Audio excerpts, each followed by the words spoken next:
ଆଉ ଆପଣଙ୍କୁ? ସେଇଟା ତ ସବୁଠାରୁ ଭଲ ଜିନିଷଟା, କାହିଁକି ନା ସେ ରେଡିଓ ଯେତେବେଳେ ଗୋଟେ ସାଥୀ, ସେ ସୁଖର ସାଥୀ ବି ଦୁଃଖର ସାଥୀ। ଯେତେବେଳେ ଆଚ୍ଛା ମନଟା ଆନମନ ଥିବ କିମ୍ବା ମନଟା କେବେ ହେଲେ ଟିକେ ଟିକେ ଉଣା ଥିବ, ସେଠି ଯଦି ଲକ୍ଷ୍ୟଟା ଥିବ ତାହେଲେ କୌଣସି କଥା ଶୁଭିବନି କି କୌଣସି କଥା କାର୍ଯ୍ୟରେ ଲାଗିବନି। ଆଚ୍ଛା ଭାଉଜ ଆପଣ ମାନେ ଘରେ ସମସ୍ତେ କିଏ କିଏ ଅଛନ୍ତି? ଘରେ ସ୍ୱାମୀ ଆଉ ପୁଅ।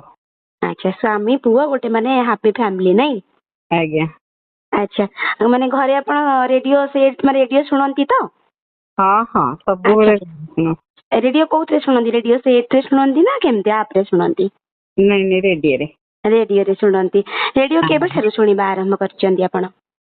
ରେଡିଓ ତ କହିବାକୁ ଗଲେ ବହୁତ ଛୋଟ ବେଳୁ ଆମେ ରେଡିଓ ଶୁଣୁଛୁ। ଆଚ୍ଛା ରେଡିଓ ଟା କହିଲେ ଜୀବନ। ରେଡିଓ ସେତେବେଳେ ଏତେ ସୁନ୍ଦର ସୁନ୍ଦର ଯୋଉ ଗୀତ ବାଜେ, ସେ ମନଟା ମୋହି ନିଏ। ସ୍କୁଲ ଗଲା ଟାଇମରେ ବି ସେ ରେଡିଓ ଟିକେ ନ ଶୁଣିଲେ ଭଲ ଲାଗେ ନାହିଁ। ରେଡିଓ ସମ୍ପର୍କ ମାଡା ସରିବ, ଆମେ ସ୍କୁଲକୁ ବାହାରିବୁ। ଆଚ୍ଛା ମାନେ ରେଡିଓ ମନ ମୋହିଛି ନା ଆଉ ବି କିଛି, ମାନେ ଆଉ ବି କିଏ ମନ ମୋହି ନେଇଛନ୍ତି ବାହାଘର ନା ପୂର୍ବରୁ? ନା ନା ନା ରେଡିଓ ହିଁ ମନ ମୋହିଦିଏ। ରେଡିଓ ଟା ଯୋଉଠି ଆମେ ବସୁ, ସାଙ୍ଗସାଥି ଯୋଉଠି ବସୁ, ହଁ ରେଡିଓ ଟା କିନ୍ତୁ ବାଜିଥିବ। ଆଚ୍ଛା ତାକୁ କିନ୍ତୁ ରେଡିଓ ଟା ବାଜିଥିବ।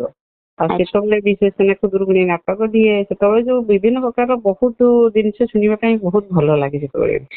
ଆଉ ରେଡିଓ ସେତେବେଳୁ ପ୍ରିୟ ଥିଲା। ଯେତେବେଳେ 1999 ମସିହା ବାତ୍ୟା ହେଲା, ରେଡିଓ ଭାଙ୍ଗିଗଲା। ସେଇଠୁ ରେଡିଓ ବନ୍ଦ ହେଇଗଲା। ଆଚ୍ଛା ତାପରେ